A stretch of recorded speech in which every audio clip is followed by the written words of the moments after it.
let's jump into what I think is the biggest release of the week that's had people making every food pun possible. The Menu.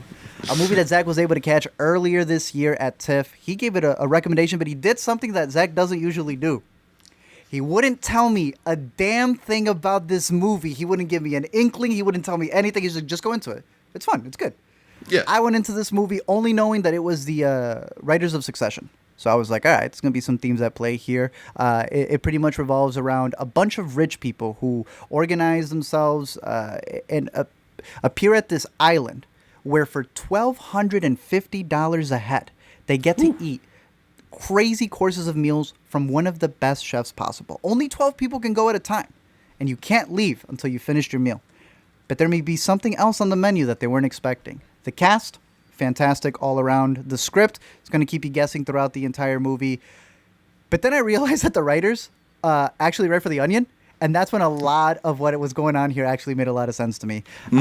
Zach, you liked it out of Sundance. I don't know if you had the chance to rewatch it, but having sat with it for a while, how's the menu been digested with you? I think it's settled okay on my stomach, although, it's not necessarily the most satisfying of meals. I felt, I got a little bit hungry an hour later, if we're going to extend the metaphor a little bit further. I obviously, it's like ripe for making those types of food puns. My rewatch review of the film was that I think like it's got all the right ingredients, but maybe could have used a little bit more time in the oven, because there's a great cast, a lot of really sharp, funny writing here, a really interesting setting as well in this like high class Michelin star kind of restaurant environment, and the world of that like cutthroat kitchen as well, which we've seen elements of in The Bear earlier this year. But I think the movie's ultimate messaging about class and about art maybe feels a little bit muddled by the end. It's not anything that makes me feel like the movie isn't good, just maybe something that kept it from being really great. But there's a lot there, and I think it actually comes together a little bit more cleanly than I expected on my rewatch of it.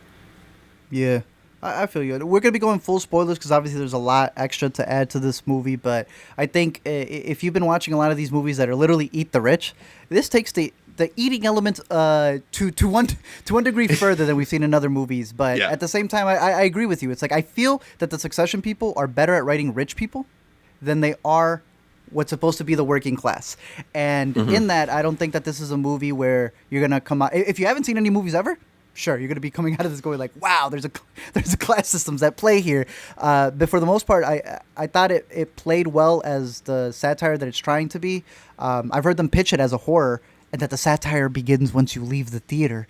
But the ending, while it works as a very entertaining ending to a movie, it did have me questioning a lot of the people involved within this. But for me, when you go into a movie like this, I think you could see it as a metaphor for anything, any business that you're in. It doesn't have to be a chef who's at this point in his career. It could be a filmmaker. It could be, any other employee, from dance to anything else. But nonetheless, what holds this movie together, besides the twists and turns, is the cast.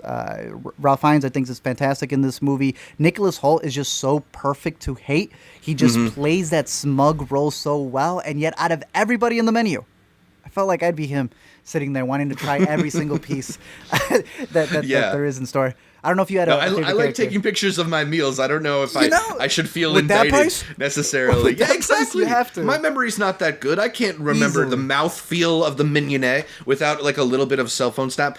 I really liked Ralph Fiennes in this film. I think this is a really fun performance from him. One of the things that I mentioned when I saw it at TIFF is like I love in his performance where like you can kind of see the corners of his mouth turn up in satisfaction a couple times. Like it's the most subtle of face movements, but he's an actor who can really pull off stuff like that. And I think he's a character who might have felt a little bit lost for purpose, if not given quite such a good performance. So I really liked him. Anya Taylor-Joy is really strong. A solid cast in general. There's a few people in this that it was just kind of cool to see in this kind of movie. Our guy Arturo Castro from Broad City has a fun little part in this as well.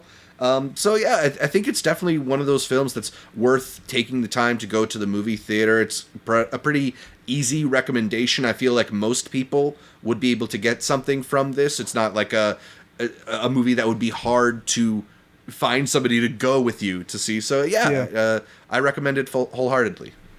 I recommend it as well. If you're out there for Thanksgiving and this is probably the trailer that intrigues the most people, I think most people will be satisfied, especially after your Thanksgiving meal. Good thriller, great cast, keeps you throughout. And we'll be talking more spoilers, so if you have any theories or any extra bits to add, right after this live stream, we'll be doing an after credits for The Menu, because there's a lot of different things to pull out of there. Everybody improv'd in this movie. I didn't realize that. All of it. Even when someone was filming, everybody in the background had to come in. But Zach, would you be complaining if they were actually serving you Michelin star food for 30 days straight? It is funny, right? Yeah.